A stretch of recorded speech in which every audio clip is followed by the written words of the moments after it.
kok lancang banget sih. Ya kalau katanya halal ya bilang halal dong. Katanya haram ya bilang haram, yang dibolak-balik. Jangan karena kepentingan. Tapi ketika dijawab oleh Pak Kiai Ma'ruf Amin, kenapa mengeluarkan fatwa yang mereka mintanya begitu? Ya selesai. Iya, mintanya begitu, ya selesai. Ya. Jawaban dia juga jawaban Abu Nawas juga pada ujungnya. Jawaban Abu Nawas ya masalahkan juga. Nah, dia pada akhirnya ujung-ujungnya mah ketika kita masih ada nafsu dan kita masih menimang-nimang nafsu, memanjakan nafsu, sulit jadi orang benernya. Jadi kan saya aja mati begini, penderitaanmu, kesengsaraanmu dalam hidup ini, yang kamu jumpai dalam hidup kamu ini adalah tanggunglah sendiri, karena itu adalah akibat dari bagaimana kamu merespon peristiwa ya yang datang pada dirimu. Ya kalau ya kenapa kamu meresponnya salah? Ya itulah akibatnya, Bung Gedewet. Ya sekarang kita dalam hidup kan menghadapi satu ujian. Anak yang cerdas kan berpikir bagaimana menjawabnya. Itu kan berawal dari memahami pertanyaan ini maksudnya apa. Ya kalau anak itu nggak mengerti pertanyaan bagaimana bisa menjawab? Biar dia anak cerdas, tapi maksud pertanyaan nggak jelas, apa nggak ngaco jawabannya? Ketika Anda ingin jadi orang sakti, nafsu juga. Ya bisa saja ketika orang itu ingin sakti. Tapi saya yakin para nabi, para rasul nggak pernah ingin sakti kok. Nggak diakal-akalin pengen sakti, enggak. Bukan seperti kamu pengen sakti. ya seadanya saja gitu. Iya, Nabi Musa ya dalam keadaan terpepet, sudah dikejar, dikepung Firaun dan tidak ada jalan keluar, melarikan diri di depan lautan. Ketika itulah diberikan kesaktian bisa membelah lautan. Bukan sengaja dia pengen bisa membelah lautan.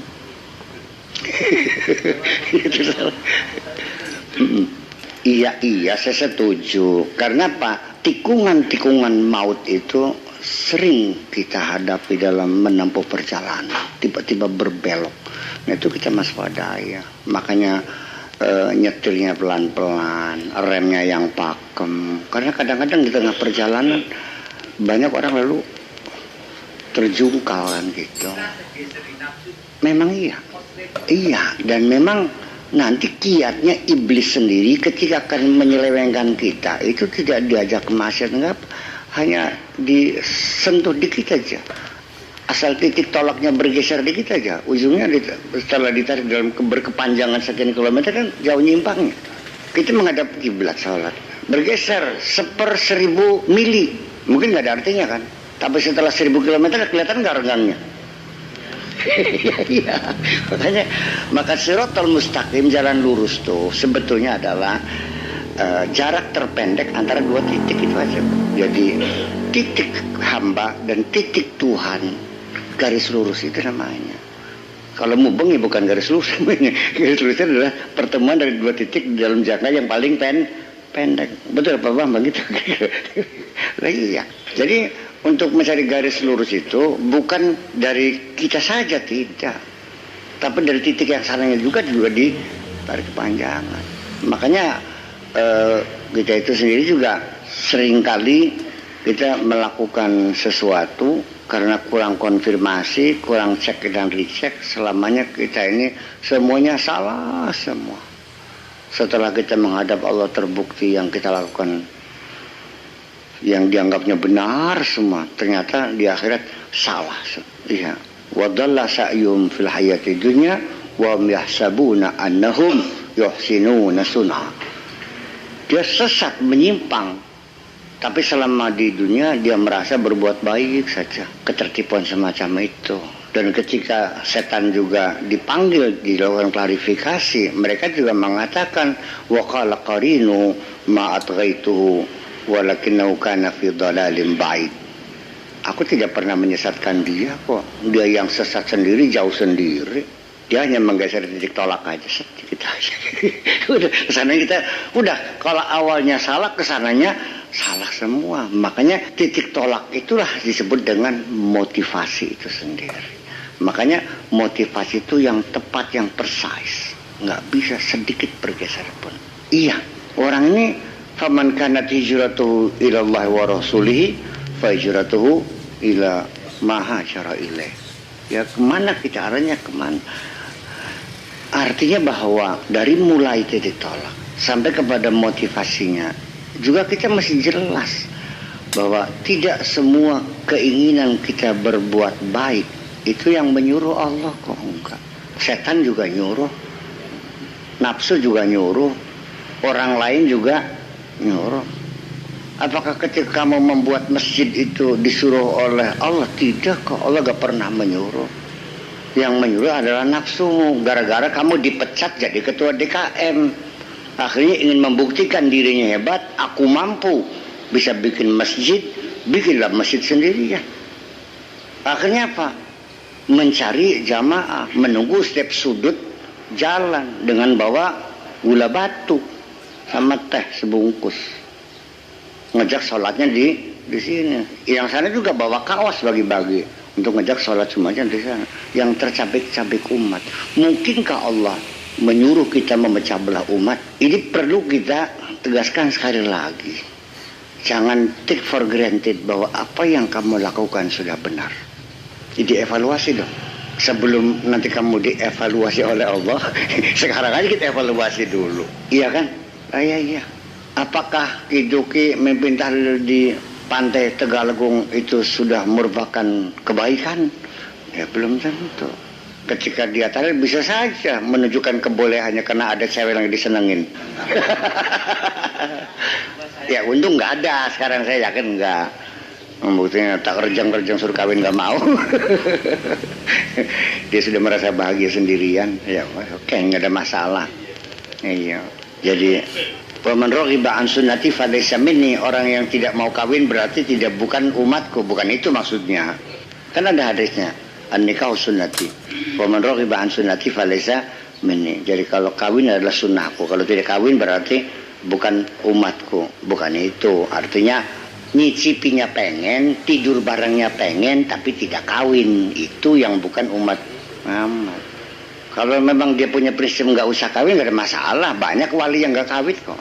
Ya, pelampiasan nafsu seksualnya disalurkan tidak melalui prosedur yang benar. Itu yang tidak diakui. Yang samenleven, yang lacur itu yang tidak diakui. Kalau tidak kawin mah nggak ada masalah. Ya kadang-kadang juga pemandu juga salah juga orang Rasulullah, tidak mengikuti sunnah Rasul, nggak kawin kata siapa? Ya kalau orang sudah nggak punya sahabat mau apa? Ya jajak gimana? Ngece tuh, ngece. Iya, seperti itu ya. Jadi percayalah bahwa kadang-kadang kita awalnya baik, di tengah perjalanan berubah. Awalnya kita ingin mencari kebahagiaan, di tengah jalan mencari harta. Awalnya ikut berzikir di pantai Galagong, lama-lama jadi pacaran, kan lucu jadi. Ada nggak yang bawa ceweknya ke sana? Nggak kan? Kita niatnya sudah orang berzikir, ya ada juga orang yang bawa pacarnya pacaran di sana. Yang niat nyolong motor ada nggak? Ya ada. Jadi tidak semua kebaikan ini semuanya baik. Jadi ujung-ujungnya mah nantinya mah yang baik itu bukan amalnya, hatinya yang baik. Ujung-ujungnya begitu. Mungkin kita melihatnya amalnya buruk ya, tapi hatinya baik kok. Ya baik kata Allahnya. Yauma la yanfa'u malu wala banun illa man atallaha biqalbin salim. Nggak ada artinya tuh harta banyak, anak banyak, nggak ada artinya. Yang bakal selamat adalah orang yang menghadap kepada Allah dengan membawa hati yang baik. Hatinya baik. Sekarang saya tanya, anak kecil dibunuh, baik atau jahat? Kalau Nabi Khidir membunuh anak gimana? Baik, karena ini anak nantinya bakal jadi penjahat. Sedangkan orang tuanya orang baik, orang soleh. Masa akan memilih orang tuanya? Udah kebunuh aja. Ini bukan logika syariat ya. Ini bukan logika syariat. Mungkin jalurnya nggak sama. Makanya saya bilang kan, kalau syariat mah itu konsumsi publik untuk umum. Kalau hakikat mah itu untuk pribadi yang tidak diajarkan. Satu ketika Nabi Khidir bunuh orang, saya jadi jaksa, saya proses. Nggak ada urusan. Kalau bunuh, kata Allah nggak ada urusan, kamu dihukum bunuh orang kok. Itu syariat ujung-ujungnya. Ya, kita terapkan syariat adalah untuk tatanan sosial ini. Tapi hakikat adalah untuk komunikasi kita dengan Sang Pencipta. Lain ceritanya kan gitu. Jadi nanti saya tambahkan lagi ujung-ujungnya bahwa apakah syariat itu ada menjamin orang menjadi benar? Ya tidak juga. Yang jelas dia memilih jalur yang benar. Tapi apakah sampai tujuan? Belum tentu. Ngati-hati wis. Lah mau ditabrak singguri? Ya enggak juga. Selama di perjalanan syariat semua rambu-rambu, karena syariat kan jalan bebas, jalan tol syariatnya. Ya kita harus mentaati rambu-rambu. Begitu kita melanggar rambu, ya kita bisa cilaka, itu persoalannya. Rambu-rambu ini diputar orang gila, itu jadi ya salah kerja. Iya, itu forbidden ya. Akhirnya 14 juga ternyata diputar orang gila, kan bisa terjadi. Ya ini kan ada namanya bil quwwah dan bil fa'li. Ada secara teori, secara praktek. Secara teori bisa, tapi pada prakteknya kan berbeda. Ya kan begitu. Pada kenyataannya orang ini Islam dulu apa iman dulu? Kebanyakan Islam dulu. Kebanyakan Islam dulu. Sudah Islam tapi imannya belum. Ya kan begitu. Sudah Islam, sudah iman, ihsannya belum. Mana yang dahulu? Ya bisa Islam dulu, bisa iman dulu. Kalau seperti Umar, iman dulu, Islamnya baru belajar. Bilal juga sama, Islam dulu, iman dulu, Islamnya sambil belajar. Tapi kalau kita, karena Islamnya ini secara tradisi, Islam warisan, ya kita Islam dulu, imannya belum. Dan banyak orang Arab juga yang baru Islam, imannya belum. Walamma yadkhulul imanu fi qulubihim bal qulu aslamna walamma yadkhulul imanu fi qulubihim. Katakan kamu baru jadi muslim, kamu baru masuk Islam. Jangan mengatakan beriman, karena keimanan masih belum masuk ke dalam hati kamu. Baru bisa sholat, baru bisa syahadat, baru bisa puasa, tapi kamu belum beriman. Ya tabligh bisa, ceramah bisa kok, tapi imannya belum ada, masih belum yakin Allah Maha Kaya kan. Ya fuqaha untuk iman dulu ya, karena tidak mungkin seseorang itu melakukan sholat kalau dia belum beriman sama Allah. Itu iman syar'i.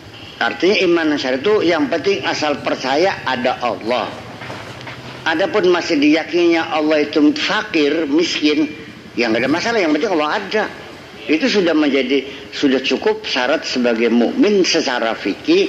Yang penting Allah ada. Allah berkuasa atau tidak itu si lain. Yang penting asal ada aja dulu. Iya, karena exercise itu fisik dulu. Exercise rohani mah ya nanti, secara fisik aja dulu. Karena kan kelasnya lain. Ibadatul jawareh dulu, baru ibadatul qulub. Ibadah fisik dulu, baru ibadah rohani. Ya kalau sudah mampu ibadah rohani, ibadah fisik nggak ada artinya. Sesaat ibadah hati lebih baik daripada sekian ribu tahun ibadah fisik dong. Ya kita kerja saja, kerja intelektual, bayarannya lebih mahal daripada kerja fisik. Man Kadim mencakul sehari dapat 25.000, Habibie ngantor seminggu sekali gajinya 1 miliar. Iya, karena pekerja intelektual yang lain dong. Ya kamu sebagai mubalik ya, hanya 2 jam, 1 jam, salamannya berapa? Ya kalau makatim ke sebulan nyangkul sawah. Nah ibadah dengan hati apalagi terhadap Allah. Ya di kamu sholat nyungsep ya sujud ya ruku ya gada hidup ya tasbih bunga kan war. Ya langkah apa-apanya dengan orang yang ibadah qulub. Ibadah qulub apa sih? Ya kegiatannya gak ada. Paling-paling orangnya duduk, paling juga tidur secara fisik. Tapi di dalamnya terjadi proses pemikiran yang luar biasa. Dan perubahan dunia ini dari situ awalnya, dari pikiran kita ini. Kalau pakai fisik kan pakai negeri. Yang hanya corat-corat masuk jam 8 pulang jam 3. Iya kan? Tapi para pakar, para desainer yang merancang negeri ini ceritanya lain, para pahlawan mah. Ujung-ujung negara. Ini pesantren yang mendesain pondok pesantren Cadang Pinggan dengan konsepnya. Sama nggak dengan seorang guru yang mengajar di SMK? Ya lain. Iya kan seperti itu.